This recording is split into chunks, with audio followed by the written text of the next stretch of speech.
Welcome, everyone, to the Roundtable Pro Wrestling Podcast. It is now Friday night. We ain't going to talk about Rampage. We ain't going to talk about Smackdown. Yeah. There's some important shit that happened today. Look, let me tell you. One guy quit. One guy left. One guy came back. And a baby was born. Ladies and gentlemen, your boy Throwback is officially a D-A-D. Throwback, welcome, my brother. Hey, the running joke around here is like, I made Vince retire. Your baby was like, you're fired. No, Vince was like, oh shit, another fan I have to cater.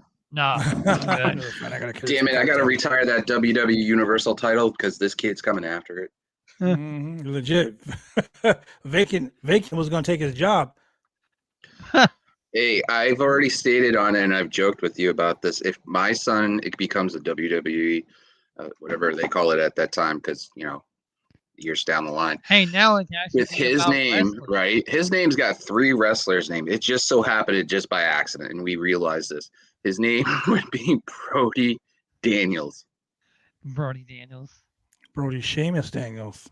I forgot the third name. Oh, yeah. So, I mean, it's insane how all this stuff happens and stuff. So, it's weird. Like, I got my gift from my boss on Monday because he was invited to the shower. I had the echocardiogram and the stress test. By the way, I tapped out on the stress test like 5 minutes into it. And then all of a sudden, Brody comes into the world. So, yeah, 10:28. Brody was in the world, and I was frantically calling everybody like crazy. And then at 3:00 on Fightful Book, Rob and Maggie posted the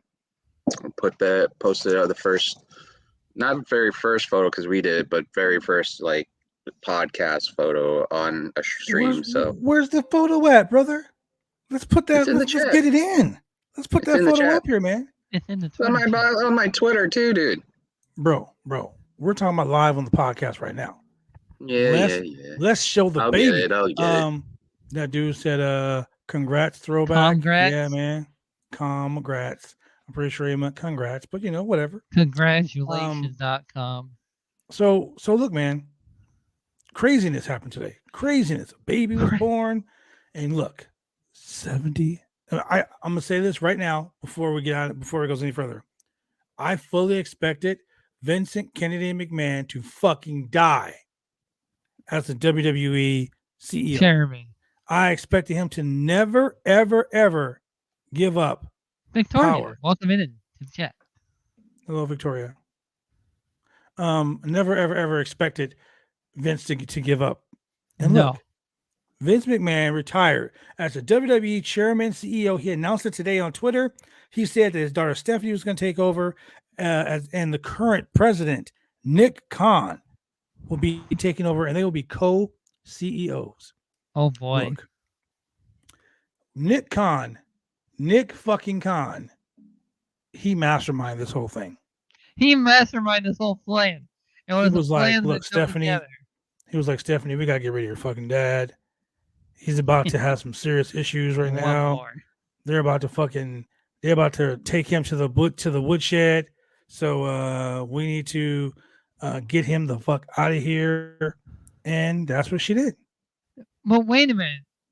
This actually came to my mind. Didn't Nick Khan blabber the whole hush money settlement to the Wall Street Journal?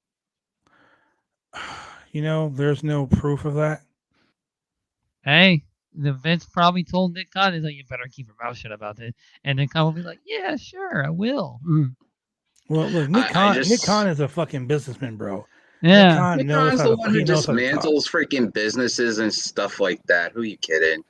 Big money Drew. Uncle Drew. Uncle Drew in the house. Not Uncle Dax. Not Uncle Dax, but Uncle Drew. I will say this much, right? Besides like you guys and stuff like that, when I was sitting there panicking, like Anakin, Rob, and a few other people, literally like the next person I called was, the Wicked Crazy Pinfalls champion. Like literally, as soon as he messaged me, I literally called him. Man, that thing right there. So look, Shane's a little salty right now. Yeah. I've put over Shane. So, guys, this is what we're going to do. I actually have a little format tonight. I never have a format. Format on this channel? Wait, right. Formats on this channel. I mean, dude, there's so much news that needs to be had. I mean, we got a baby coming to the world. The next fucking WWE breakout star right there coming to the world. Right. You know, we have the Vince ROH McMahon, show. Vince McMahon, a man we all thought was going to fucking die as the CEO of the WWE. And we also have the ROH show tomorrow, which I'm very shocked, but I got permission to go to. Oh my God! You better take that while you can, my friend, because you're gonna be doing diapers for like the next fucking 2 years. Oh yeah, you better enjoy your nights out. Yeah. And Hakeem, welcome in. Hey, I'll take what I can get right now. At least this will be like the last thing for me. That'll do for a long time, other than travel, which I still gotta go see, Drew eventually and see you guys eventually too. I mean, I might be coming out that way now. I got a baby to come see. So you have anime gifts you promised. Yes. Now the baby is born. Now it's on and cracking. So you know what I'm gonna do? I'm gonna video chat you when I'm in the store, so you can pick out shit. I might take my daughter with me. She loves anime stuff. She loves this little anime store. She'll pick out some cool baby stuff. So here are the topics I want to talk about tonight. Vince McMahon retiring. I want to talk about the WWE bringing Paul Levesque, aka Triple H, back effective immediately. New England boy. Okay. I want to talk about Bruce Pritchard and John Laurinaitis. So, I got a whole spiel. The other thing I want to touch is about ROH too. Oh, we're talking about that too. Brock Lesnar left the arena with this quote in line: "If he's gone, I'm gone." Or did he? So he came back. So obviously something went down, and there was a meeting of the minds. But then the last thing, I'm going to start with the last thing first because it's funny to me. Tony Khan, AEW CEO, president, owner, whatever, whatnot, goes to Twitter, and Tony Khan says and I quote, "Thank you, wrestling fans. You're a great support of AEW, and I'm grateful now to be the longest tenured CEO in pro wrestling." Wow. Tony Khan with the shooting. Thank you so very much, every single person who watches AEW on TNT. See you for AEW Rampage on TNT Drama tonight at 10 p.m. Eastern Time, 9 p.m. Central, 10 p.m. Pacific. Dude, man, Tony Khan, savage. I got to go ahead. That's one when the grave of Vince McMahon is slowly opening and the vultures are coming down. Tony Khan, man, freaking. What is it? The Steve Harvey of the wrestling world be like, and survey says, and it gets one person that freaking comments on there and says, that's not the answer. Who cares? Like, Vince is retiring. And we'll talk about that, but because what Vince has done is transcended more than the industry itself, and it's made what we do.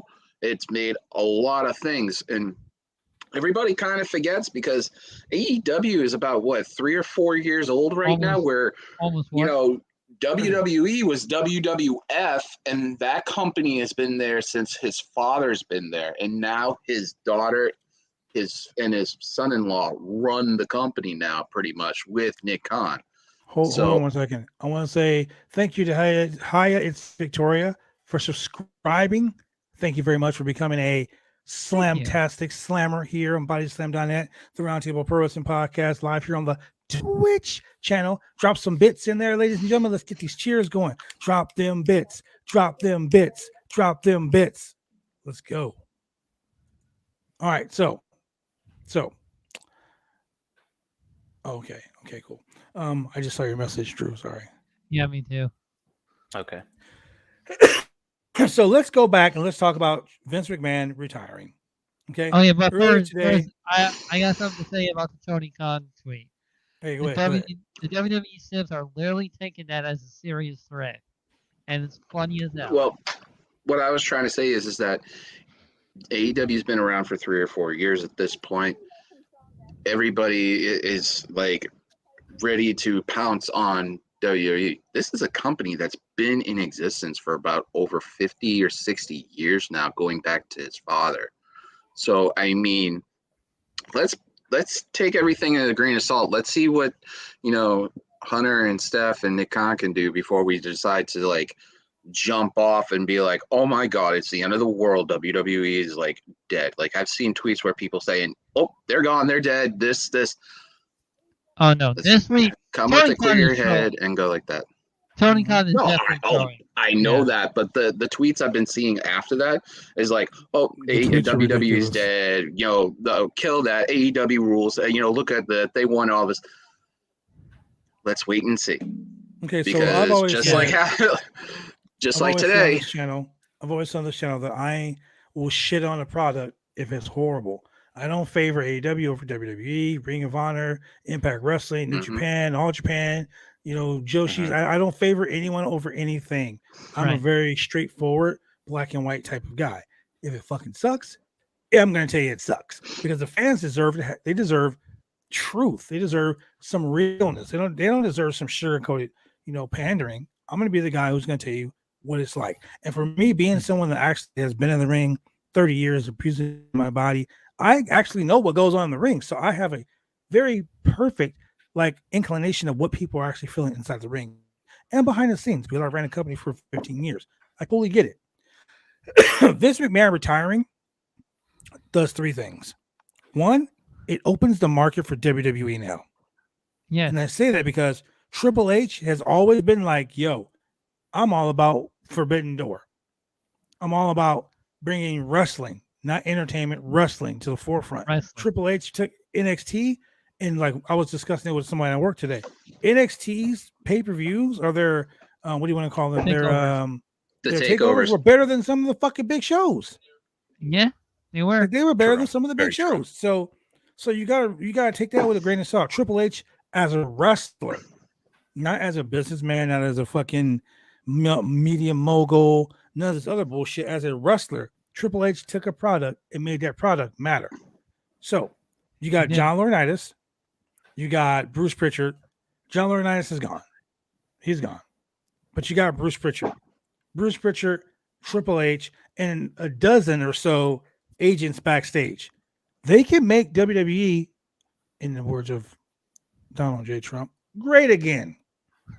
I'm not a Trump supporter, ladies and gentlemen. That just made sense.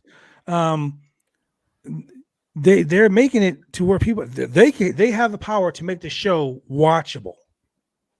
They have the power to make the show fantastic. Look, Johnny Gargano hasn't made hide or hair. He hasn't showed up anywhere. No. Johnny Gargano is a self-professed Vince McMahon, Shane McMahon, Shawn Michaels and Triple H guy. Dude, can you imagine now? Johnny Gargano comes back.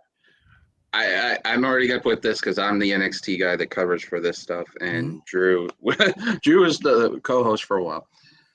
If Gargano is going to come back, this is the perfect time. If and Hunter could actually contort it and bring back tag team wrestling more so, because that was a pivotal point in the NXT in the black and gold. That's what they're trying to get back to on the 2.0.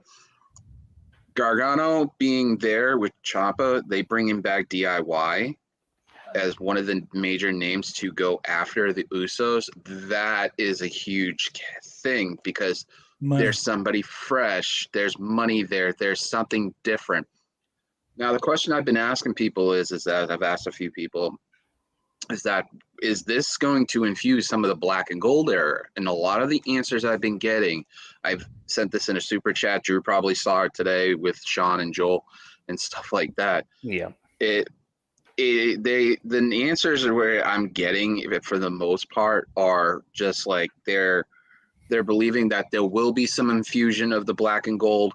But I'm more curious to see what the 2.0 bump in the ratings gets from this, because Hunter is the type of architect where he'll put the main rosters as focus, but he'll put NXT back not being Redcon.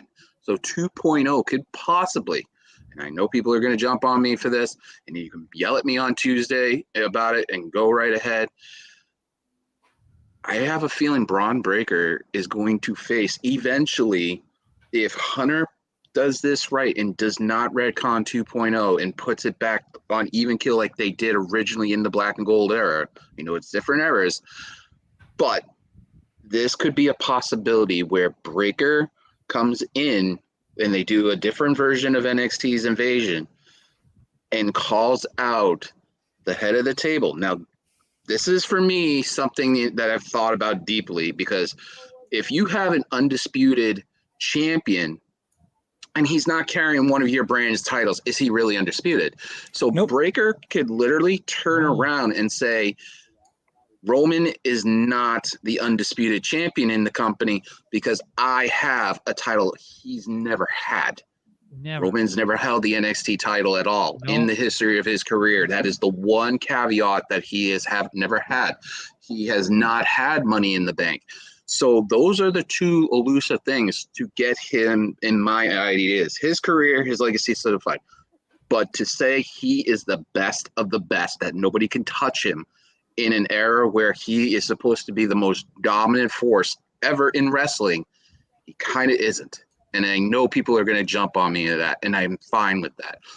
But Breaker, if they do it even kill and keep it all on spread, Breaker has a legitimate gripe saying he is not WWE, as a company as a whole, the undisputed heavyweight champion of the world all across. If they put it back to where it was with Black and Gold and the main roster are all on the same level, like it should be, then that's going to be the play. And I won't be shocked that they do something like that. If The Rock doesn't come back at Mania and they put Breaker versus Roman, and Roman's going to steamroll him, but that will literally show that all cross brands matter to them, especially with Hunter, and that all of it will be worth it. So then you'll have Roman potentially working one night on Raw, and then another week down the line he'll work on 2.0, and then another week he'll be on his show. But eventually it's going to show that Roman has a lot more range than being on two shows, that he could carry the ball on all four, while on NXT putting more talent over and building up another generation and still keeping his contract intact. Well, let's talk about this. Vince retires, steps down under a huge scandal going on with this whole sexual scandal, all this other shit that's going on with So that right there, in my opinion, was a power play by Nick and Stephanie to get Vince. I mean, Nick Khan, the dude is smooth as butter. I'm pretty sure that dude can sell ice to Eskimo in a snowstorm in Alaska. He is that fucking good. Yeah. Right? He's selling spaces in hell to the devil. He's that fucking good. So I'm thinking him and Stephanie probably got together with Triple H, and they're like, hey, this is going to be bad for us. There's no way we can get around this. So instead of getting around it, let's get in front of it. Let's have my dad step down, but people don't realize that he still controls 51% of the shares. So even though he's not the CEO or chairman or whatever, he still owns 51% of the shares. So he can retire all he wants. He still has his dirty little hands in the mix. So Vince retires. He makes Stephanie CEO. That right there is a big step in the way of like equality for women. He makes her the CEO. So all the drama that's going to unfold about all the shit that's been going on, the sexual harassment with all the women from the past, the present, and possibly the future. Now it looks like, okay, they're taking a step in the right direction. They put a woman in charge. But now they put Nick Khan there as a co-CEO. Drew, I want to know, what are your thoughts on this co-CEO gimmick? What do you think is going to happen here? Well, it's the ultimate can they coexist storyline. That's for sure. Dirtiest C word ever. Vince's parting gift. I think that I'm not really 100% sure of Nick Khan's background in business. I don't know what he was doing before WWE. Contract lawyer and sports agent. Okay, so I guess that makes him somewhat qualified to run a wrestling company. Well, he's not really, I wouldn't say qualified to run a wrestling company. What Nick Khan is a supreme deal maker. he's a businessman in its finest. Like Khan literally dismantles built up companies, and then when he's ready to sell them, he dismantles them to give them the lowest amount to have the other company rebuild them. That's why people were so worried about Nick Khan coming on the board, because they were like, "Oh, Nick Khan's here. Nick Khan's here. Yeah, he's streamlining people. He's firing all these people. He's doing these quote unquote budget cuts to get past, to get everybody down, to make it look like they're making more money than they were, so they can sell the company." Anybody that knows business knows you streamline your company, you make the profits look higher, the profit margin look higher than it really is. So when people buy the company, they're buying it at the higher profit margin. So you make your money. Really smart, actually, but no, it's not. I'm not saying that it's not smart or anything. It's just that I just wasn't aware of like what his background was. So knowing that, it's, I guess, it makes it. Oh, sorry. I thought I was getting a notification about something. It makes sense that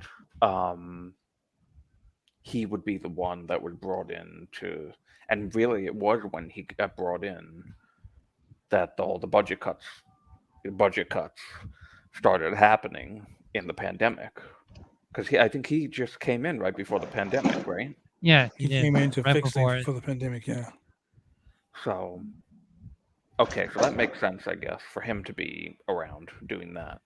Stephanie, I mean, it was kind of obvious Shane McMahon was never going to be the heir apparent to the WWE throne. It was always going to be Stephanie. And by told the truth. And by proxy, Triple H, who already took an executive position and worked primarily with NXT before AEW kicked NXT's behind. Yes, sir. Yeah, so that changed a lot of things in WWE.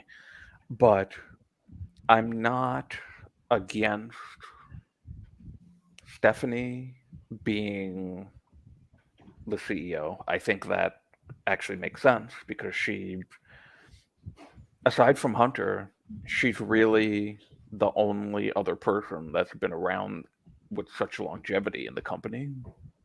Yeah. So at that level, who has been an executive. So not like Bruce Pritchard has been around for a long time, John Laurinaitis, but a McMahon at the helm of WWE is going to make more sense than Bruce Pritchard being the CEO of WWE. Hopefully. Yeah, God help us all. But now the co-CEO thing, I think maybe could be because Stephanie has never ran the company before, and Nick Khan has experience running companies.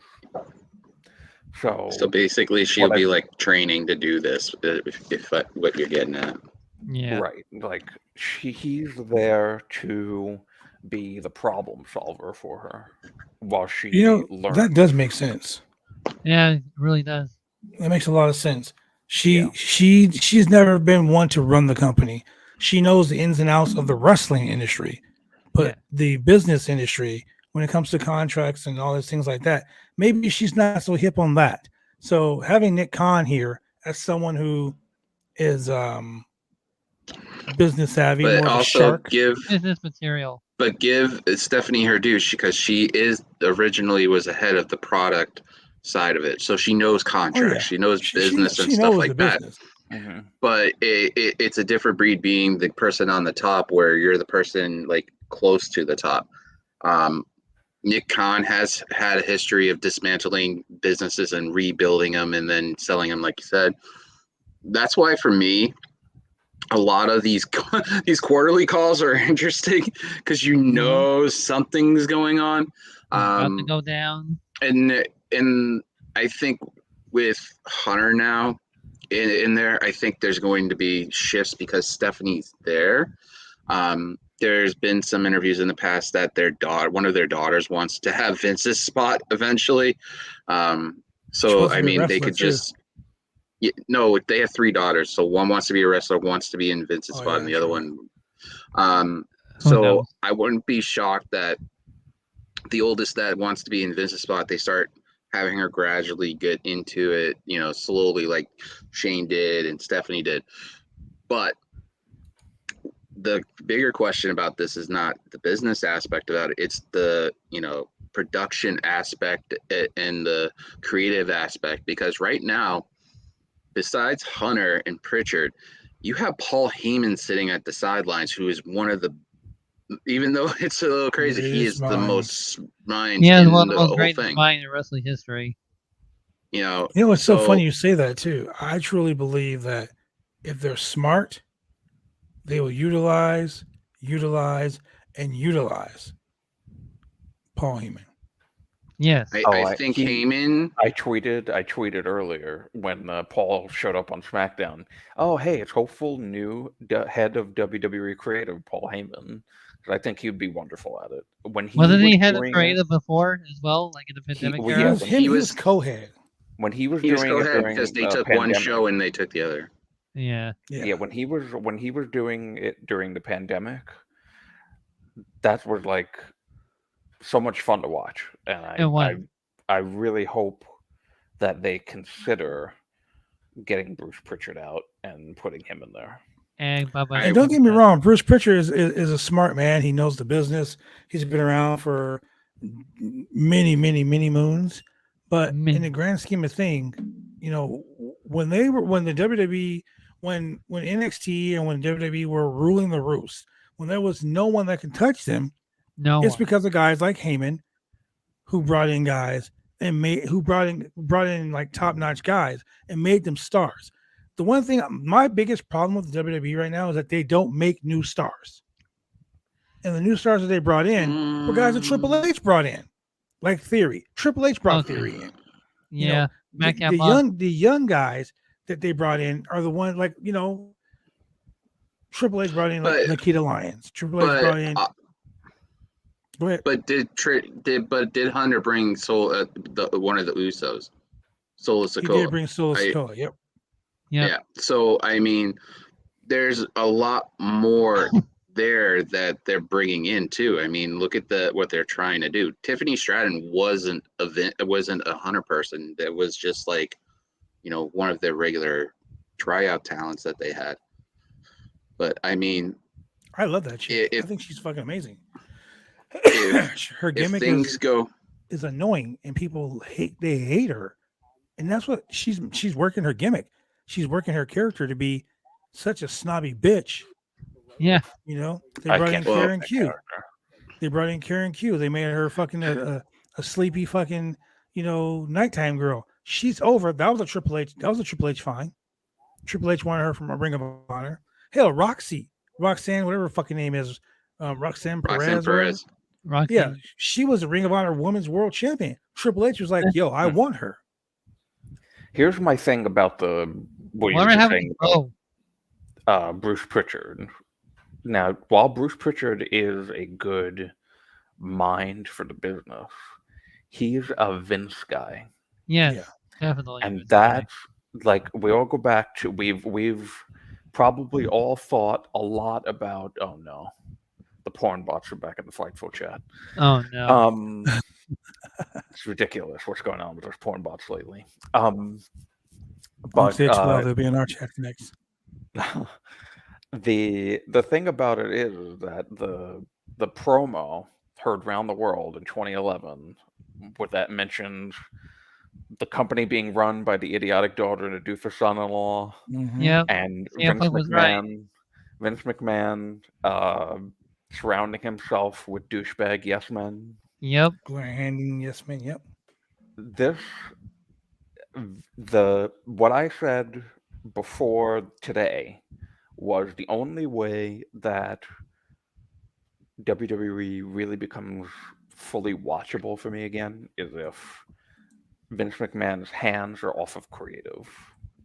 You could do anything with a company, but if Vince McMahon is still the one that makes all the creative decisions, it means nothing.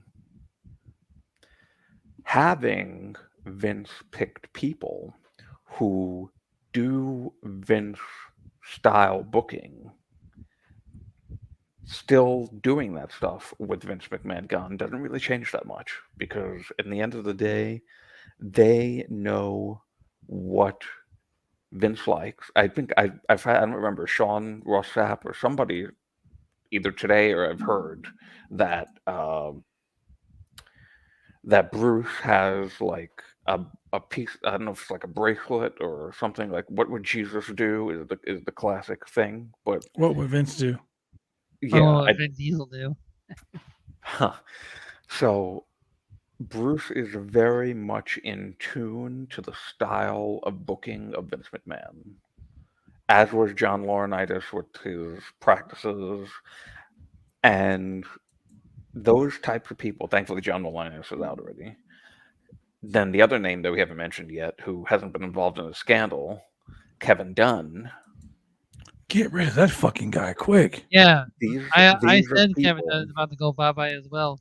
These are people who have been doing this job for so long with Vince McMahon's mindset of how things are shot, how things are booked. All of this stuff has to go. Look, they're all old enough to retire and not have to ever work a day again in their lives. So sell off some shares. This question that was brought in: Do you think Vince is really gone? Like, is he still pulling the strings? I just gotta be honest with you guys. I truly believe that Vince is still pulling the strings. He's the fucking puppeteer. He's the marionette. Vince is never gonna leave. Vince is going to die running WWE. According to what wasn't it Sean earlier, Drew, stating that he is fully retired, that he has no ties to anything, just other he's fully retired. He owns 51% of the WWE stock. Now that's the thing. Now, because he technically still owns 51% of WWE, what does that do for him? Like, is he, even though he's not CEO and he's not in charge of booking, can he still make creative decisions? I mean, honestly, if I own 51% of the company, yes. No, if you own 51% of the company, right, you only have say in stocks and how the company is run, not the creative aspect of it. Because what happens is that in a company, it's say me, we have all 25%. So let's say I buy Shane out and I get the 50 and I buy Bad Blood, right? Out. I have 75% of the shares and Drew has 25, right? Wow. So if I decide to retire and not work for the company, but I retain my shares, Drew gets to make the creative decisions in the on the whole side of that, because that's a different entity in the company. I get to make the decisions based off holding the shares of where the market goes and where the company can go, because not creative or anything like that, but the business aspect, the day-to-day stuff, instead of, the talent and all that stuff, he'll have a say for what the market shares to go on. What he'll be the voice for the stockholders and everything else, but he will not have to, in my opinion, the day-to-day aspect of it, of making the decisions to sign Bray Wyatt back, bring back Johnny Gargano, bring back all this. He will not have any aspect of it. Now, I will tell you this, as a person who has a degree in business and finance, as a person who has run a wrestling company for 15 years and just had that same situation. I was a 25% owner of this wrestling company. The other three partners, I had three other partners. One partner was doing work. The other two sat back and just took all the fucking glory, right? I ended up selling my 25% share to get out of this shit, this shit storm that was about to happen. Shane, I'll tell you more about something that happened the night later. It'll make you laugh. The point is, even though I sold my 25%, I was running the company legitly. Being a 25% owner, I was doing the booking, all the television, all the social media. I was doing pretty much 99% of the work. No, I would say 75. And then my other partner, Patty, was doing the 25. The other two partners just sat on their ass and didn't do shit. But they had a say so when it came to the day-to-day operations of the company. So you got, I mean, it's all in the way things are structured. Vince owns 51% of the company. Vince has a say. As much as we all want to say Vince has nothing to do with it and he's completely out of the wrestling game and he's completely out of wrestling, we have watched Vince McMahon over the course of, I mean, me personally, over the course of the last 30 fucking years, I watched him dip his pen in everybody's ink, figuratively, not literally. I watched him run people out of WWE. I watched him destroy people. I watched him do so much fucked up shit over the course of 30 years to where I personally, I'm sorry, I'm usually not that skeptical, but I am fucking skeptical as fuck about Vince leaving. We talked about this on the podcast 2 months ago when this whole Wall Street Journal story started coming out. I said to Shane and I said to Julian, Vince is going to leave and leave his people in charge so he can puppeteer their ass. And it only makes sense. Vince left his daughter in charge so he can control her. Nick Khan, Vince's right-hand man, left him in charge. Brought Triple H back, who is who in a sense says himself was a Vince McMahon boy.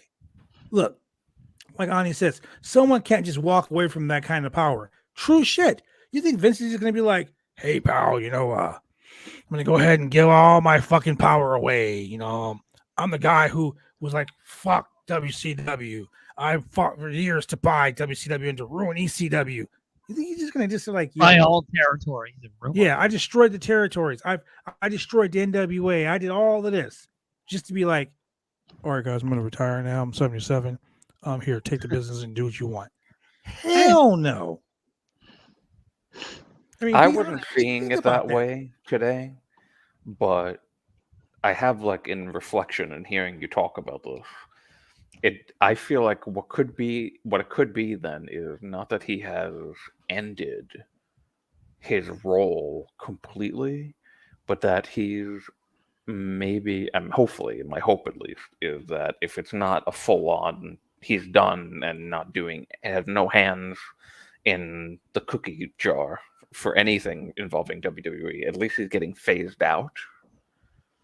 So, like, he could still not exactly, like, hold the position, but like I said, because he has the Vince McMahon people at the top of every aspect of the company still, they're still gonna go to him for advice on stuff.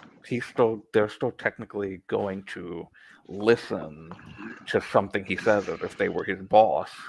He was their boss, even though he's not their boss anymore. Yeah.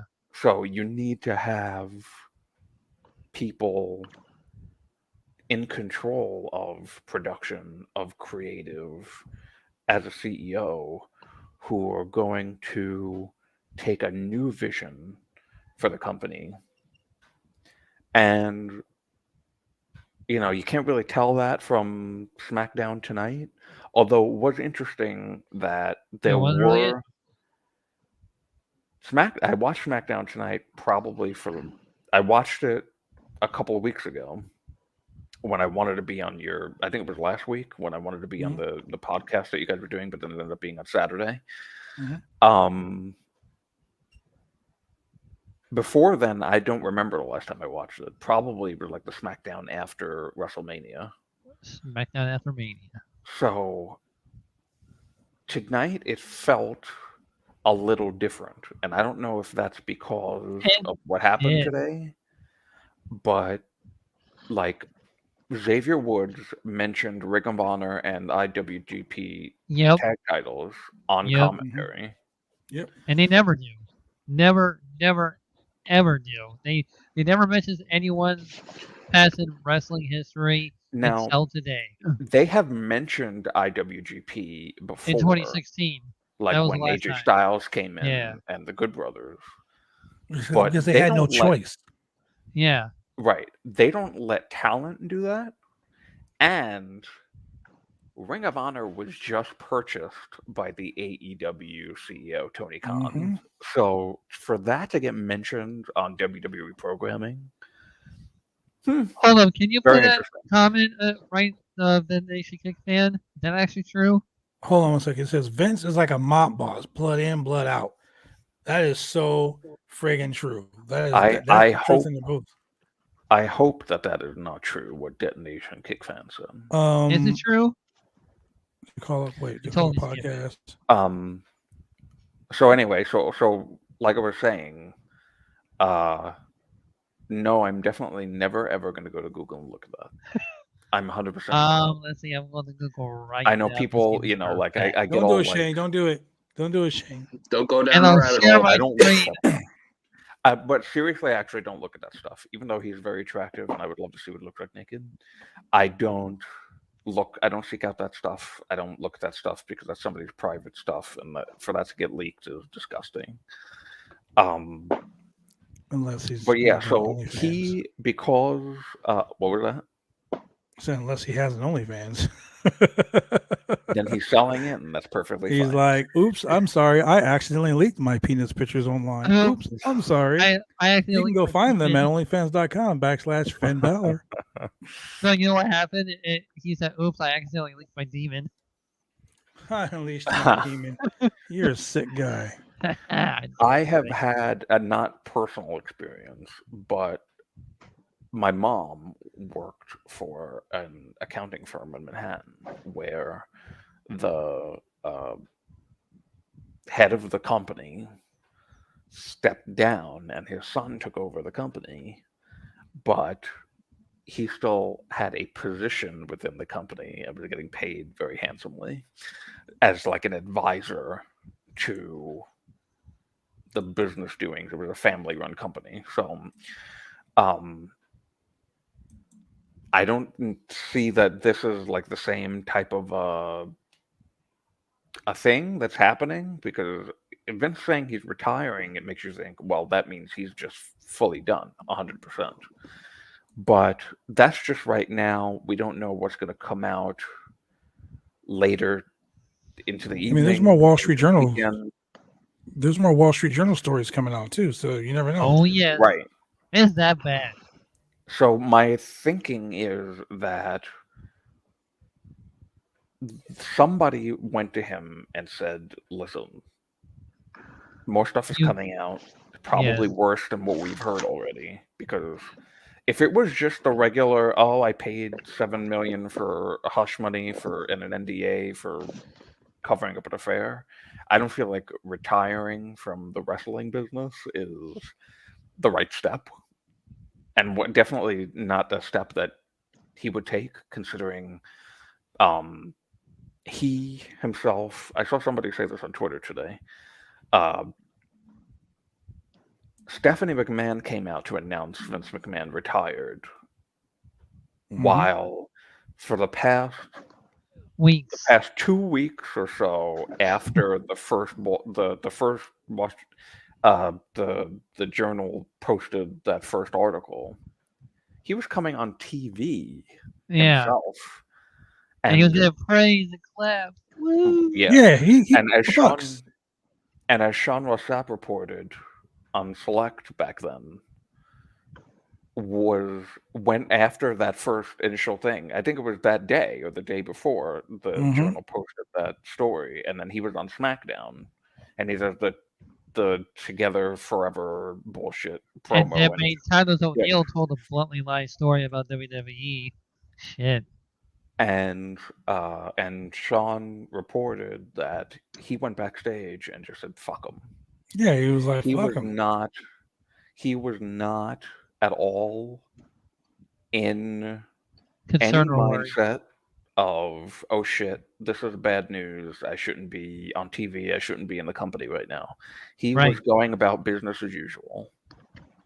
So, but now he can't, and he's realizing now that shit is getting worse. For him to do this today, and for Stephanie to come out and do it instead of Vince to come out and do it, more than likely, and I'm not saying this with any credible source or anything like that, more than likely something worse is in the works. Oh, I want to let me piggyback on that thought. All right. So I've been asking this question a lot. People giving me mixed reactions on this. You guys have answers, stuff like that. My mom worked for the Treasury for 20 years. Right. God bless her soul. Her grandson's here. You know, all that stuff. My mom would always say, if there's smoke, there's fire. Now, for me, with all these hush money, Vince's retirement, and then you're going to add a twist into it and tell me that, you know, there's something big going on. It's putting more credence to my argument that I think that the DOJ silently is looking into the tax records for all this money that the Wall Street Journal is talking about. And it could be a possibility that because of them using that much amount of money, and Vince has a lot of money, but you have to come up with quick capital that much. Yeah. And they did sell some of their shares not that long ago, that they're probably underneath the radar looking at WWE's tax records, looking at Vince's personal tax records, not only the company's tax records, and also doing audits within WWE and with the government. So I won't be shocked, and I'm probably the only person on an island thinking this. We will probably end up getting something huge to the point where all this money that's being reported by the Wall Street Journal is going to create an issue where Vince, the company, and his family, not only Hunter, but with Stephanie, is going to be looked at and having all these audits going on their financial aspects. Okay, stop. I literally let me finish my thought and then I'll stop, because if I don't have this going, I want to get it out.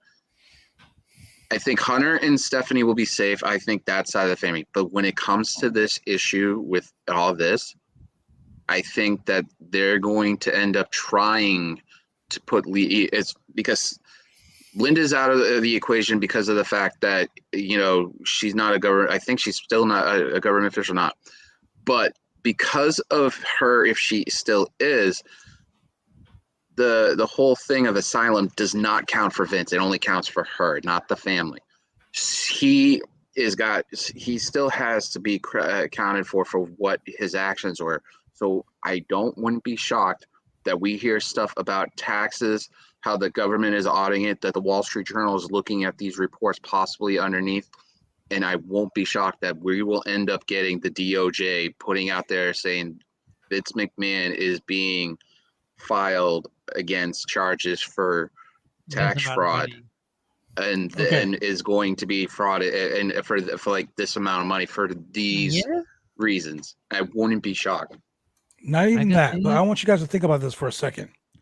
Remember 2 years ago, Shane McMahon sold all his stock. That same week, Stephanie McMahon took out sold half of her stock. Triple H sold half his stock. They were like, "Oh, we sold our stock so we can buy a bigger house." Their net gross, their net income individually was over $10 million a year.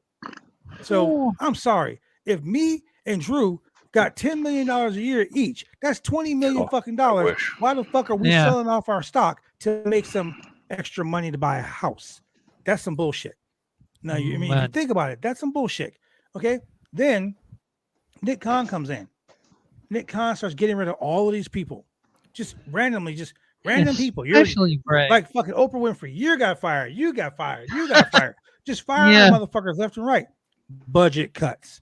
But then they go to a Saudi show.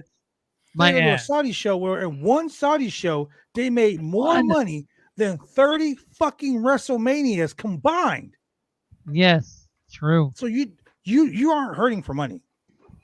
But now all of these NDAs, now all of these sexual allegations of paying people off are coming up. First it was 3 million, then it was 9 million, now it was 14 million. Now it's 14 million. All of these allegations are flying left and right. And the Wall Street Journal is like, yo, you think that's bad?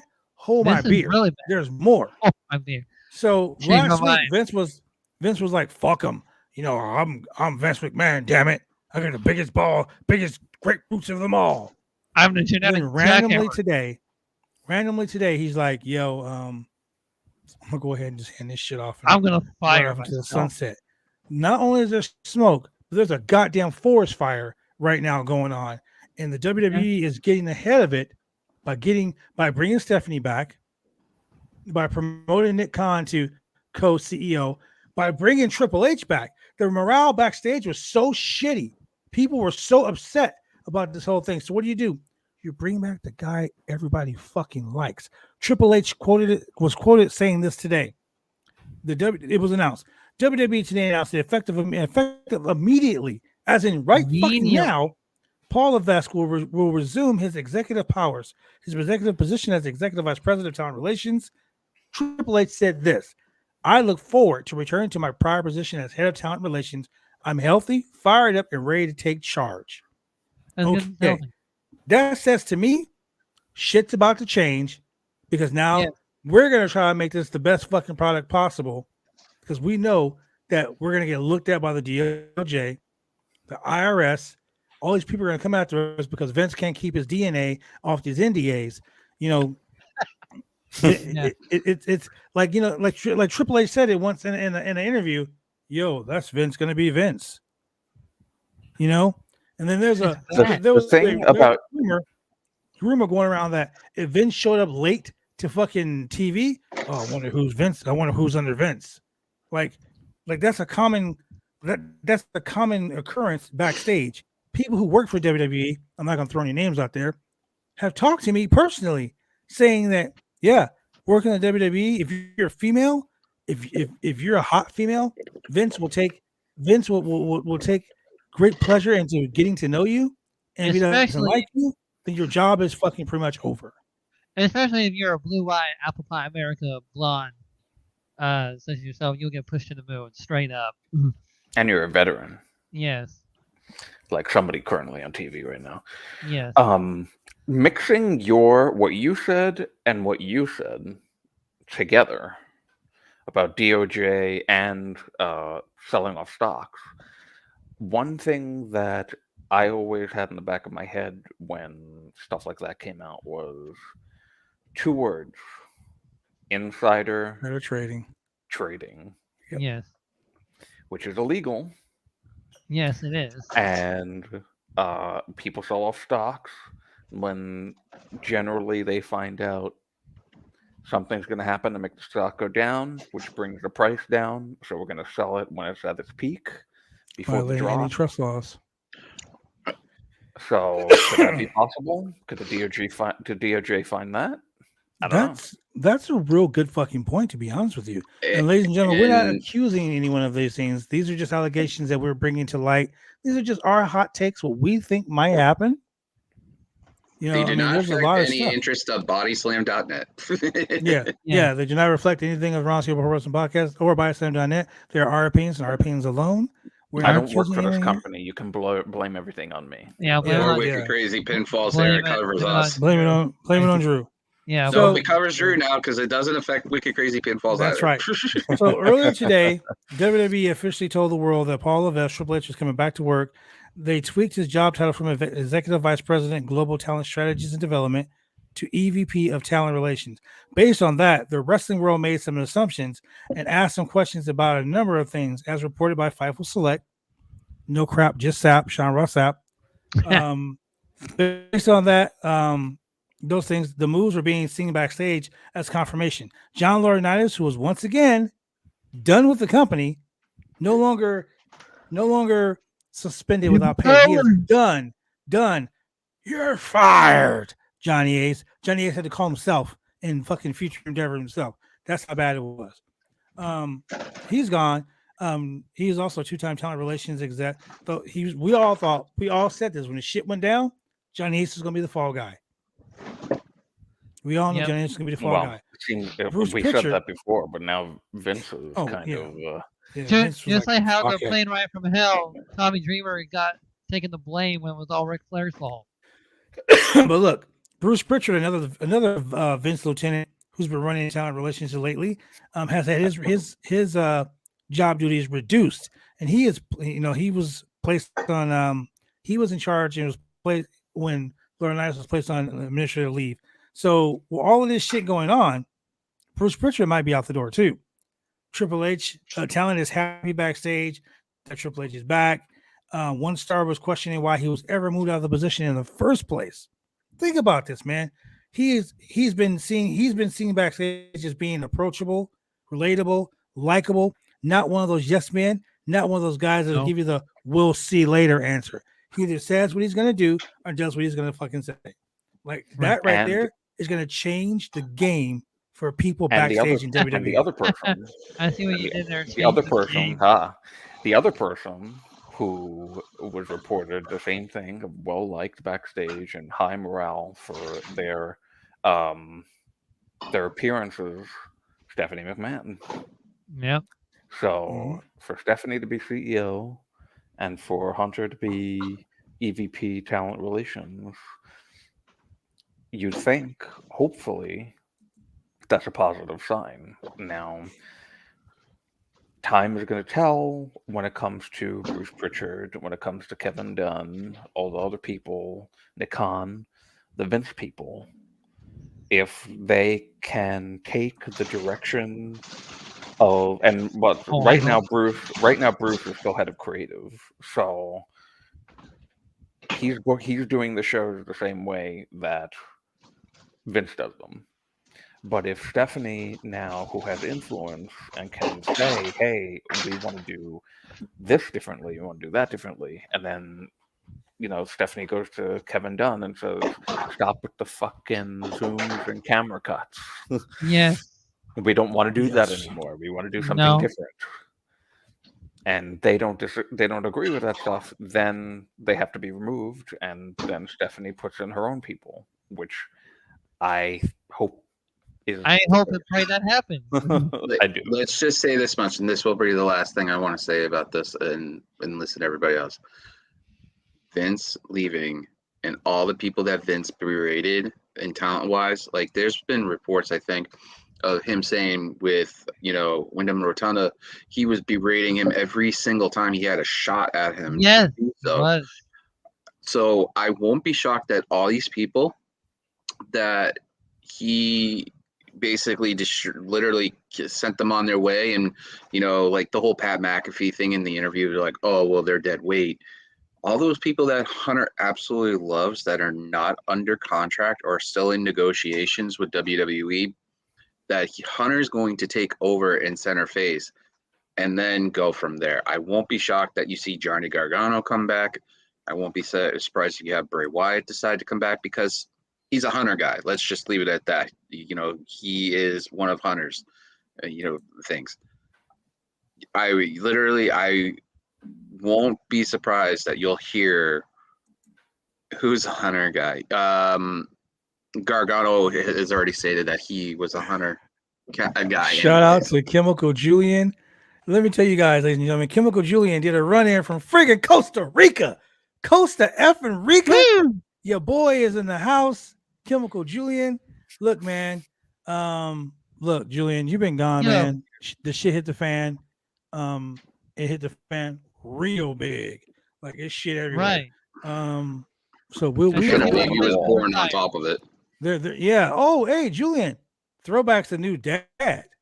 Shout out to your boy Throwback, aka congratulations on the same day. The Podfather is in the house. Yeah. Well, according to Rob and Maggie, I'm the NXT of the community. So I mean, why would they say that to you? They're so mean. They're not so mean. I took it as a compliment, because look how many people came through Wicked Crazy Pinfalls. Look, and they're doing great things. Like look at Maggie and look at Rob and Drew and stuff. We love you. Drew's killing it. No one loves NXT, but we love you. Yeah. Yeah, thanks. And I cover that for bodyslam.net. What is that? No comment. Oh, wait. No comment. But so look, they also said this. Hold on. Another source indicates that Hunter will have to adapt to new hiring policies. So there's no more indication that today's announcement we'll see any new people sign.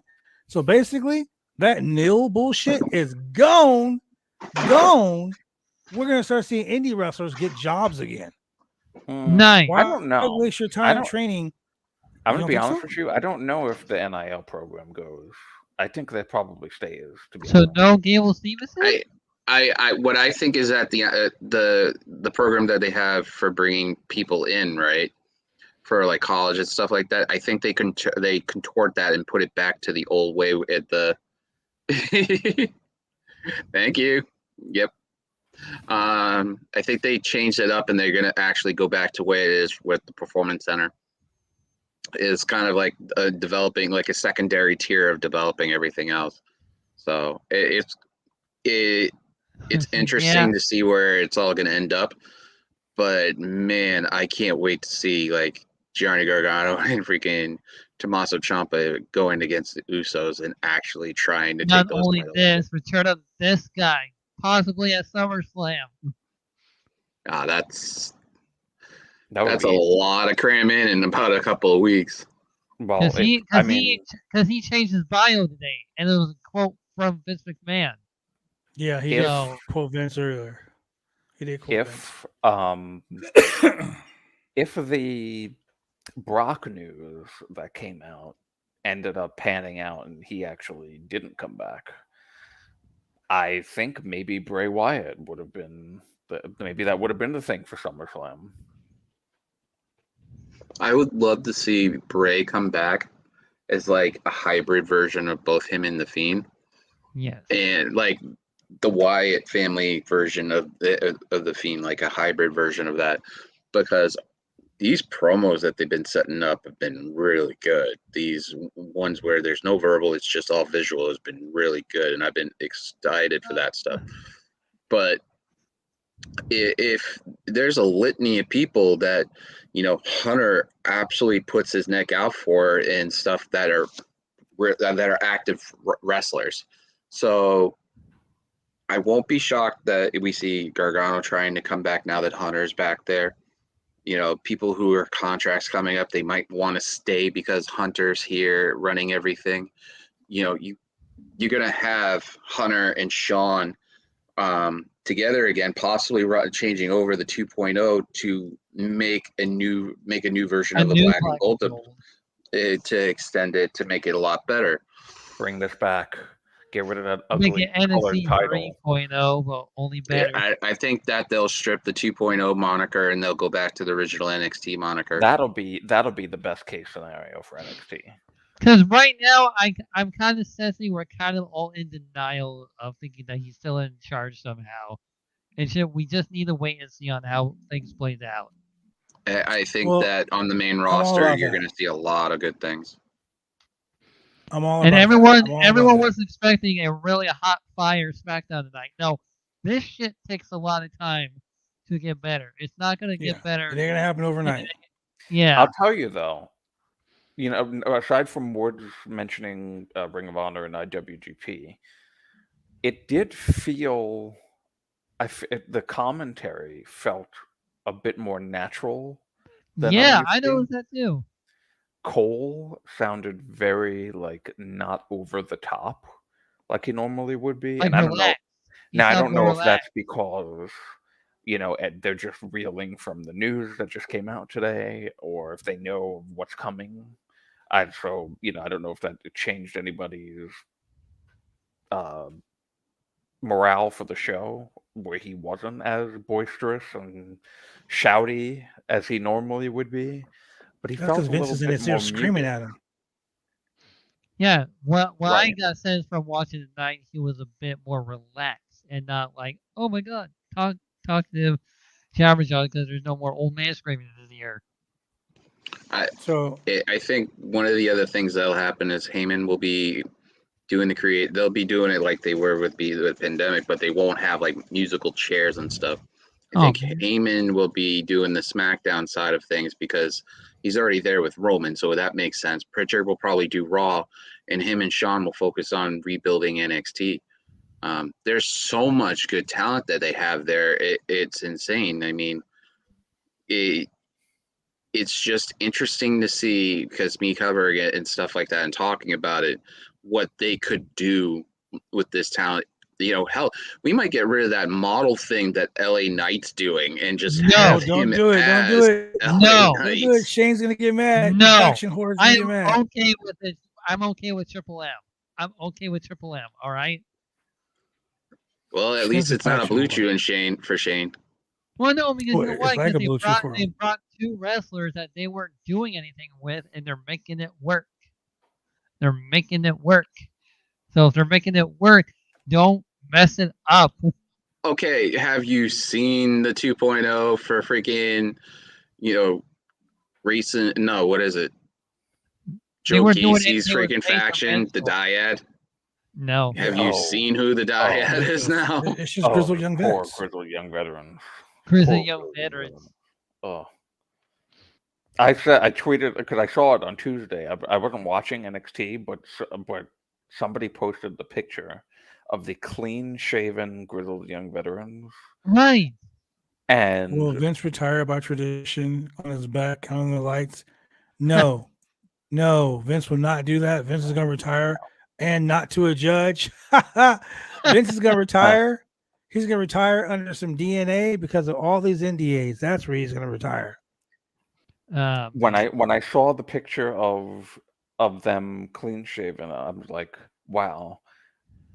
I don't know how it's possible for somebody to to have a big, scraggly, bushy beard and clean shave and look even more like terrifying. A hick, like Hicksville type. By the way, a lot of people are cousin fucker. Go ahead and say it, cousin fucker. Yeah. And by the way, people are making a joke about the bald dude being Kane's illegitimate son, that the punt kick survived. Vince in Hall of Fame 2023. Unfortunately, I think Vince would be in the Hall of Fame in 2023. No. Oh, yeah, probably. And Undertaker will probably induct him. Yeah. I'm going to say this, and I'm probably going to get some heat for it, but fuck it, I'll get the heat. You don't care. Vince McMahon created the sports industry that we are watching today. Yes, Vince McMahon is the reason why there are podcasts. He's the reason why there's fucking news shows. Journalists. He's the reason why wrestling is seen on mainstream TV the way it is. Vince McMahon truly is a fucking pioneer. Okay? Vince McMahon has an ego bigger than WrestleMania. Okay? We all know that. The guy will get up at 3 a.m. and get mad because he went to bed at midnight and he slept 1 hour longer than he was supposed to. Okay? Oh, man. Not to say Vince doesn't, like, he's a hard worker. The dude's at every fucking TV taping. He was 77 fucking years old. 77. Like 77 fucking years old. Okay? So, real shit, Vince McMahon is the reason why wrestling is the way it is today. But on the downside of it, when you get so comfortable, when you get, what's what I'm looking for here? When you wrestle on your laurels, when you just kick back and you just do the same shit over and over and it's like missionary over and over again. No woman likes that. All right, Roman. No woman likes that. Think about that. No man likes that either. Think about that shit. The world needs spice and variety. That's why when AEW came out, people were like, oh, something new, something new, something new. Well, NXT, the original NXT, the black and gold NXT, were popping off of these amazing fucking shows. People were tuning in to WrestleMania weekend, not to watch fucking WrestleMania, but to watch NXT takeovers. Yeah, true. Fact. Because people were like, that's wrestling. I can watch Sami Zayn wrestle. Who the fuck did he wrestle that match with the big rat trap? Jushin Thunder Liger. No. No, that was Tyler Breeze. No, who did he wrestle with the big ass rat trap? That the spot was he took the bump into the rat trap and couldn't get up. Johnny Knoxville. Johnny Knoxville. People watched that match, and don't get me wrong, honestly, ladies and gentlemen, that was the best fucking match of WrestleMania for me. That was the best fucking match. Funny. But that wasn't wrestling. That was entertainment. That was yes. That was entertainment.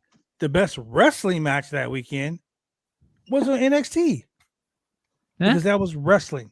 The moniker says World Wrestling, not World Entertainment. Not Worldwide Entertainment. Yeah. So now WWE says Worldwide Entertainment. Triple H is going to bring back the wrestling. He's going to unban the words that Vince banned. And people, championships and belts, not superstars. Number one wrestler. contender. Cody Rhodes. Cody Rhodes keeps saying wrestler. It's hard for him not to say sports entertainer. Yeah. He says wrestler. Vince has been grinding that word wrestler out of wrestling. Now people are going to be like, wow, wrestling is back. Brian Alvarez, very, very good guy. Brian Alvarez, friend of the channel. He tweeted earlier about Brock Lesnar leaving. And basically Brock Lesnar was like, if he's gone, I'm gone. What that sounds like to me is Brock was like, yo, I'm a loyal Vince McMahon guy. He is. I'm going to do what Vince wants me to do because Vince gives me free carte blanche to do what the fuck I want to do. Vince pays me millions of dollars and all I got to do is wrestle 3-4 times a year. Like Vince made wrestling such a marketable business that The Rock makes it the highest paid actor in Hollywood. Mm-hmm. You're asking anybody, what do you guys know about Dwayne Johnson? Oh, that's The Rock from WWE. Yeah. That's the guy from Jumanji or the guy from, what was that movie? Fucking Rampage. Or, it's the same way with the guy Cena. from Fast and Furious. Cena, same way. What do you know about John Cena? They're not going to be like, oh, dude, that's the guy from 12 Rounds, or that's the guy from, what's the show he's on now? Yeah, remember that show? The Peacemaker. No, that's the guy from Peacemaker. No, they're going to say, no, that's You Can't See Me from WWE. Vince made those guys. Batista, by the way, Batista doing it. But Vince made those guys Hollywood stars. He made those guys like bigger than wrestling. And that's why those guys are loyal to Vince. That's why AAA, that's why fucking Vince, what's his name? John Cena will come back and do these 20th anniversary shows or just come back and do something. That's why The Rock will come back and host WrestleMania when The Rock is making more. The dude makes like $100 million fucking dollars. He's the highest paid actor, not Brad Pitt, not fucking, not Ben Affleck, not fucking the fucking Rock. Christian is Bale. The highest paid athlete, person, actor in all of television and movies right now. Where did he come from? WWE. So Vince made these guys. So you got to give Vince his props for that. Everyone in this industry does great shit, but other people do shitty shit too. So you got to think of that. Yeah, true. Now there was a report that Vince went up to Vancouver where Cena's doing season Peacemaker 2. Do you think that it's possible because of this? Cena turns around and says, "No, I'm not. I'm good. I'm not coming back." He wanted him back for like a WrestleMania, and I have a feeling that was against Theory. Yeah, I guess it was gonna be for SummerSlam, but that. But here's the thing about that too. Vince has loyalists. There, like Brock Lesnar too. Brock was like, "Yo, if he's gone, I'm gone." So what do you think happened? Do you think Vince called Brock and was like, "Hey, Brock, give me one more big show, Brock. Go ahead and do the SummerSlam gimmick," because there were rumors that if Brock left, Goldberg was going to be the fucking opponent. And in case you guys didn't see it earlier today, San Diego Comic-Con fucked up, and they produced they had the WWE guys on the panel, and they had a action figure, a brand new one of Brock Lesnar with both WWE and Universal Championship belts in his thing. I think they sometimes normally do that, even the people that don't have it. But okay. So let me put it you this way: they pulled an AEW because AEW has Cesaro facing John Gresham for the Ring of Honor World Championship tomorrow night. But on the TV taping they taped last week for next week, Gresham isn't the Ring of Honor World Champion. He doesn't have the belt. Oh, don't ruin that for tomorrow, please. Hey, I didn't ruin it. It was already out there. I'm just saying. I don't think so. I don't think so. As someone that's in the industry, as someone that's physically in the ring in the industry, when you do a taping and you tape 2 weeks in advance, I'm sorry. It's like when they yeah, exactly. Spoiler alert. It's like when AEW flashed the banner for All Out and it showed Swerving Their Glory with the tag team belts before the fucking match even happened.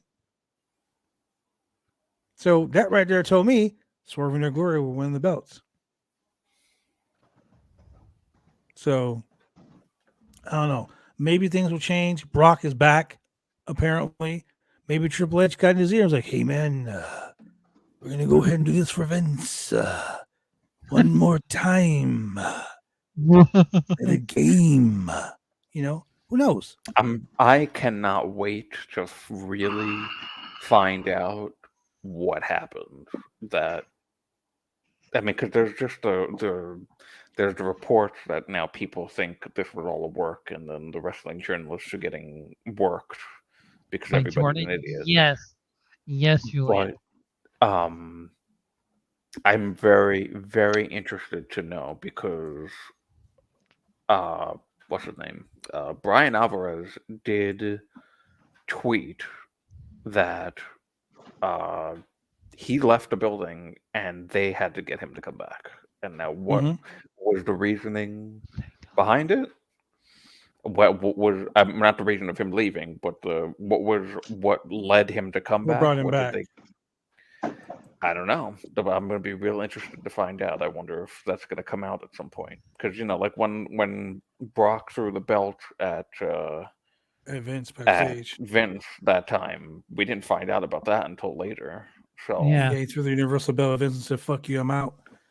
And Vince was like, "Thank "Come God back, brother." That they somehow persuaded Brock in staying because I did not want Goldberg to be in that match at all whatsoever. I mean, honestly, though, my feelings about Goldberg. Yeah, I mean, let's unpack this whole thing. Brock Lesnar is Brock Lesnar. He's gonna do what the fuck he wants to do. But he really is a loyal Vince McMahon guy from day one. Brock's been a Vince McMahon guy because Vince let Brock does what he wants. Vince will let Brock do what the fuck he wants to do. If Brock was like, "Yo, I want to win every championship here, and I want to do it in one match in 5 minutes." Classic example. We're gonna have 6 men in this Money in the Bank match. Oh, you know what, Brock? Go get the suitcase. I know you want to do it. I'm not. You're not even advertised. Just go get it, dude.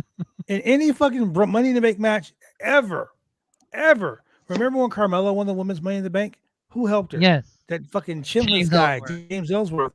He grabbed the suitcase himself and dropped it down Carmella. to her.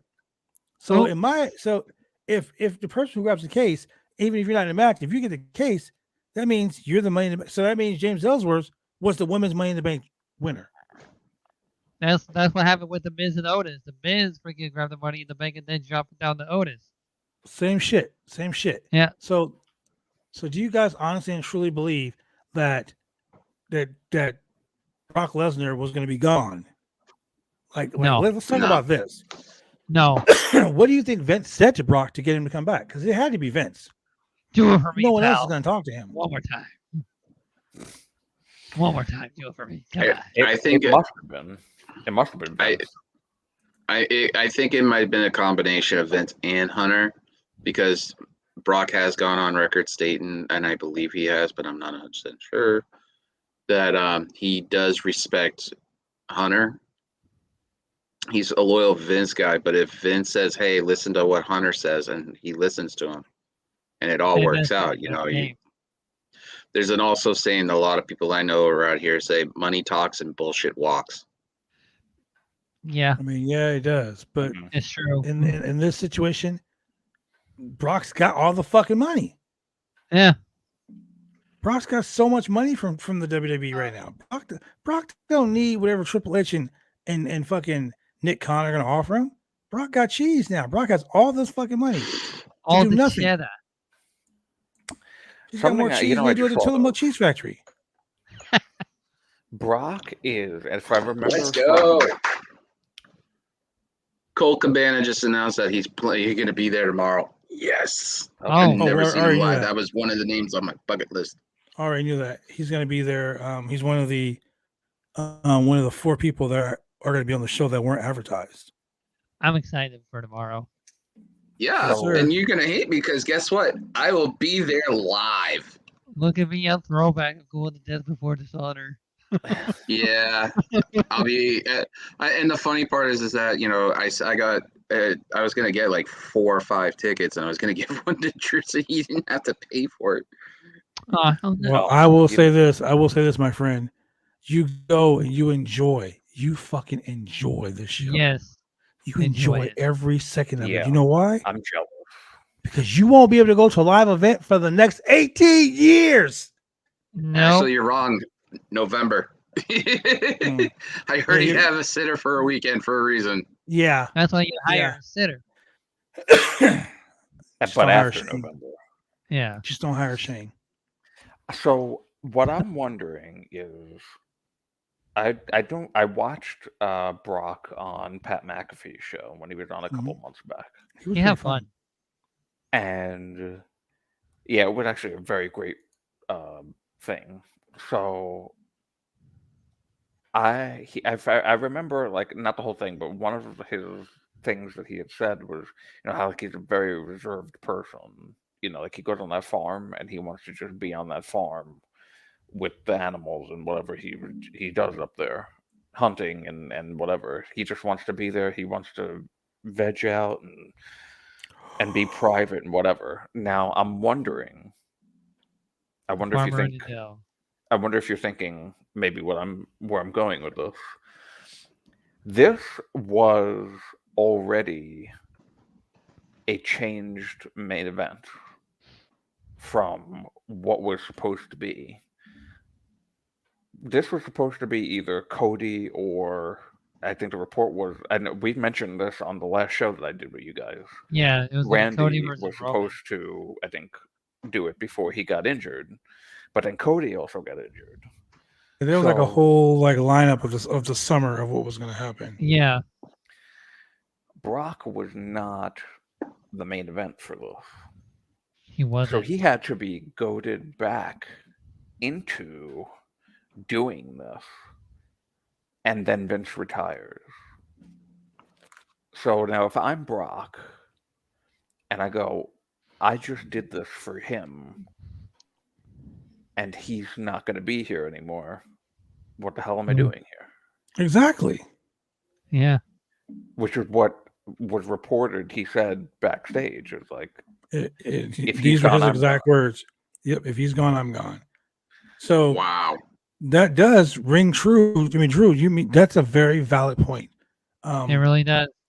I stayed with the wrestling company because of one person. Not the locker room, not the fans. Sorry, fans. I know it sucks to hear that, but it's the truth. What? No, I stuck around and dealt with the drama and the bullshit because of one person that I made a promise to. Brock doesn't fucking need wrestling no more. He don't need wrestling no more. The WWE needs Brock. The WWE needs Brock. Yeah. They need Brock because they need Brock because no one was built up to take Roman's place. Oh shit. So who was built up to take Roman's place?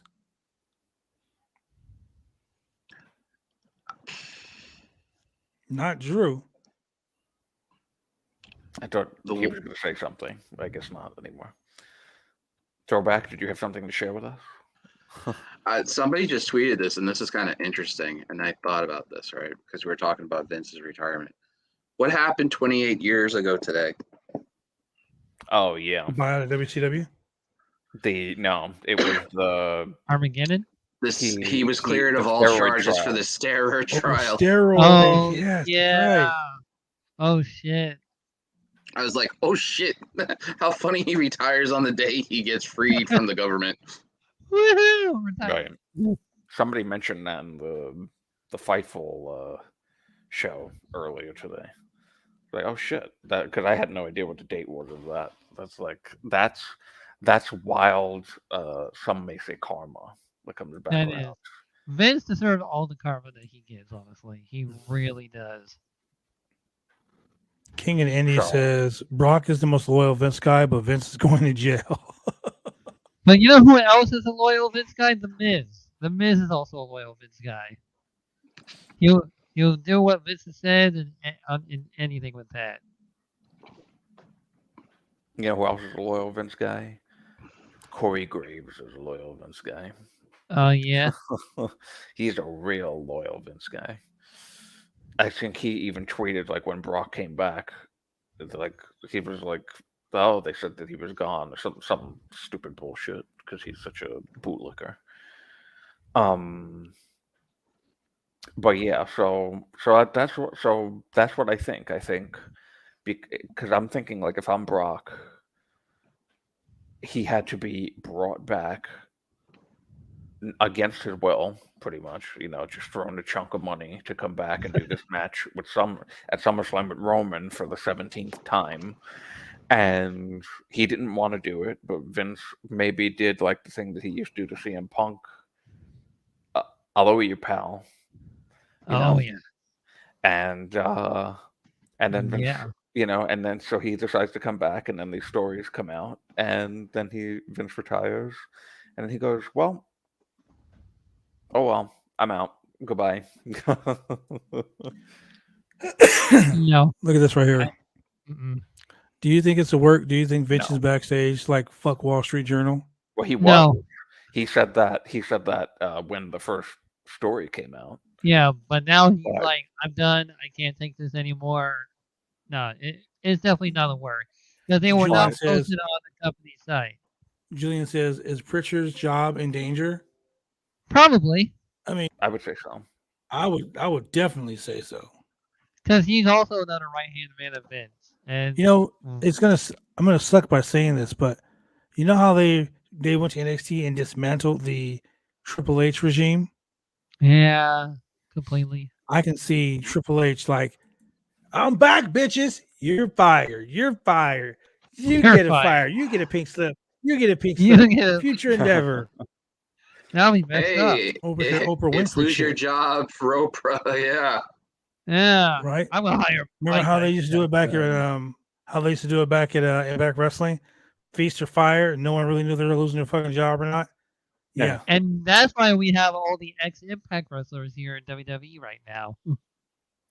Hey, you know what? Julian might get his fucking dream come true now. There might be a 3B reunion. I wonder if maybe I would say right now Dunn's job is more in jeopardy than Pritchard's. Look, I don't know about people getting fired. No, I'm not saying about people getting fired, but get rid of Dunn. Get rid of Dunn. I mean, this motherfucker can make a man who doesn't have seizures with so many goddamn camera cuts. This show's horrible. You can't watch it. Hey, so I thought of this, right? Because we were talking about Dunn and like talent and all that stuff. You know who's a free agent that was WWE but still out there now doing indie shows? I won't be shocked. I will not be shocked if we see Killer Cross come back with Scarlett. I will not be shocked. That will be like the number one name on there. I bet you as soon as Hunter got on there, I wouldn't be shocked. He called him up and be like, "Hey, I'm back. Let's go to business. Let's do something." After when Adam Cole wrecked him in the promo in NXT. I think that Hunter. Cross thinks about it. Really, it thinks highly of Hunter. So I wouldn't be shocked that some of the stuff that they do, they literally will just have certain people come back that they let go because, people say one thing and do the other kind of thing. So, yeah. And one of those men will be this guy. I don't think the Fiend's coming back right now. Oh no, he definitely comes back. I mean, this has been big news, man. Like, I mean, yeah, I know. We've been on the air for about an hour and a half.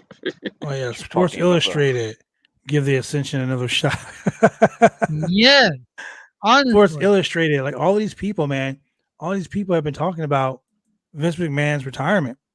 Like it's like crazy. huge mainstream news, not just wrestling news, not just us on doing a podcast. It's mainstream. Cross the signs to New Japan. He isn't coming back. My partner saw it on his Facebook. Doesn't matter Forbidden Door, man. If they do the Forbidden Door thing with WWE, hey, they've done stuff with New Japan in the past. Look, I was at work when the news broke, and we have a chat group we have a chat program we use called Slack. It was blowing up like Twitter. I was like, why the fuck is everyone at Nike talking about this? And then I scroll through and I'm like, oh shit. And my friend was like, what? I'm like, dude, Vince McMahon retired. And then all of a sudden my Twitter started blowing up. I started getting text messages. YouTube started popping up. Well, both. I think Throwback, you were still in there, right? In the coexisting chat. Mm-hmm.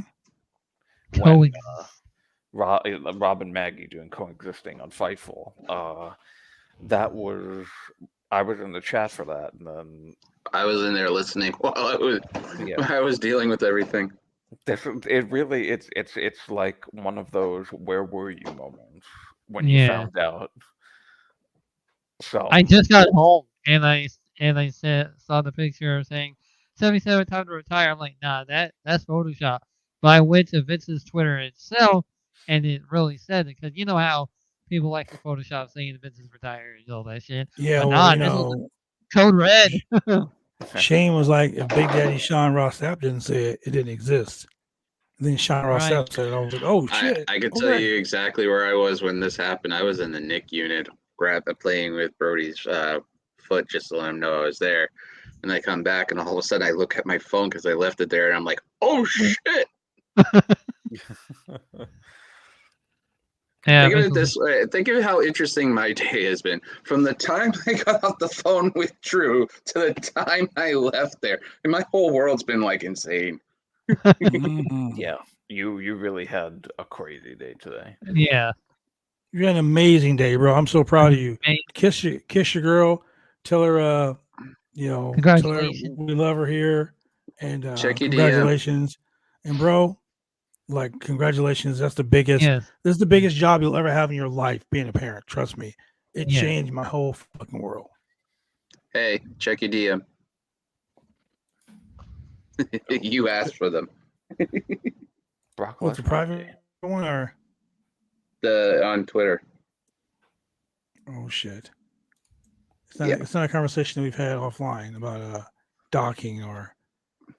No, it's pictures of Brody. Oh yes, okay. So speaking of that, Drew. Yeah. Why don't you open up Urban Dictionary, and I want you to look up. I want you to look up hound dogging. Yes, hound dogging. I know what oh man, Julian, since you're in Costa Rica, I want you to pull up your Urban Dictionary and look up puppy dogging. Puppy dogging. Oh no, that sounds worse. Yes. Trust me. Fuck both of you guys. I looked it up today, and I feel like stabbed myself in the throat. Well, it is a round table after dark, so we can get away with shit. It's 9:30. It was also craziness. Okay, so there's a couple of definitions for this. Each one is worse. Yeah, progressively. Oh, you're welcome. For hound dog, we can't show this. We'll get banned. Welcome. What was the other one? Puppy dogging. Puppy dogging. Oh, by the way, ladies and gentlemen, we're gonna have a quick interview with with New Japan Pro Wrestling, New Japan Strong Star, and formerly of the Forbidden Door. Your boy Clark Connors is gonna be here. The fuck? Clark Connors, my new favorite. Clark Connors is gonna be here, baby. Wednesday night. Oh, right. Clark Connors is gonna be live on the RoundTable. Live on the RoundTable? You know, and you know what's exciting? I'll be doing some recordings because obviously with Brody and stuff like that, I want to be able to have stuff ahead of time on Thursdays and stuff. So I will be talking to one of the most up and coming rising podcasters right now, which is Tom Talks Rubbish. I'll be talking to him. I love those guys, dude. Yes. I'll be talking to him on Wednesday. We're going to be recording and it'll be released the next day. And then the champion has me and him have something special on the 18th. Look at that. You know, you could just download it on your computer and you could just put it on there. Yeah. By the way, I feel like I don't have this account on my computer because I'm wiping it because tomorrow I get a brand new one. New. It's a gamer one too, Shane. So guess what? It will work. And I'll be at Fabulous House tomorrow to watch Ring of Honor. Hey. And Shane, in case you didn't know, ladies and gentlemen, tomorrow me and Shane will be live on the Roundtable Pro Wrestling Podcast with a Ring of Honor wrap-up show. Wrap-up? Right after the show. I guess I'm going to be doing the rounds for Body Slam because I'll be there. I will be there live, texting, tweeting about stuff, telling you my experiences and stuff like that. You know, I know a few people are going to be there. I know JPJ is going to be there, a few others. So if you're going to the Ring of Honor show in here in Lowell, I will be wearing the Wicked Crazy Pinfall shirt. So you know who I am. It's kind of not hard to see somebody who is like, hello, logo, self-promotion. Mm-hmm. Self-promotion. Drew, Self-promotion. Tell us about what you're going to be doing. What was that? Tell us about what you're going to be doing tomorrow night. Yeah, what are you going to be doing? Tomorrow night, I am going to watch the Ring of Honor show. No way. Couldn't go. I wanted to go, but I didn't have the funds right now to get. Would you like to join us for the Ring of Honor wrap-up show? Oh. Huh? I would like to do that. Yeah. That would be freaking awesome. This would be our first Ring of Honor show, guys. I'm so excited. Because I'll be popping in stuff like that. And you know what the worst part about it is that I'll be the dude. They'll be like, holy shit, you guys will never expect like what Sean does. But I'll be actually there being like, oh my God. And the seats I got are right. If you had to look at the center, right? Well, it used to be the arena. I used to work there years ago, where it's set up where they're going to have the ring in the center. I'm right along where the glass would be if it was a hockey game. I'm literally that low to the floor where I can see everything. Well, this is what I want you to do. Right. I want you to make two signs. The first sign, I want you to say, hey guys, it's me. I'm live on TV. The second sign, I want you to say, hello, my name is Throwback, and I like to puppy dog. Oh, hell no. I have a newborn kid. I have a reputation to hold. And I believe our good buddy Drew there just Googled it, and he's like. And by the way, and Amanda put this out to me and pointed this out, but my son gets born. Vince McMahon gets retired, and I'm wearing a shirt that says, "Who needs Lucky Charms? I have a charm." Wow. So you're the reason for the season. Ladies and gentlemen, he is the reason for the season. God damn. Reason for the season. Well, ladies and gentlemen, with that being said, wow, we're going to be excited to see you guys tomorrow night live here on the Roundtable Pro Wrestling Podcast. Your boy, Big Money Drew. That dude in the chair, Shane Husky, will be sitting in a chair in my house, and I'll be sitting in my studio in my house doing this podcast, watching Ring of Honor with you guys, getting it in, talking about some of the greatness that we saw here.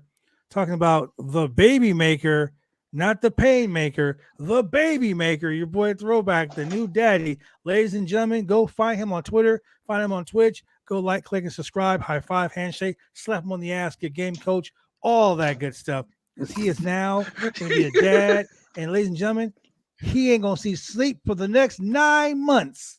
Nah. Sorry, bro. I'll get sleep when I can. Like the saying goes, sleep's overrated. Yeah. Wait a minute. Really, I was in the hospital 3 weeks ago because of lack of sleep. Let me retake that back. Yeah, I'll see it sleep when I can. Yeah.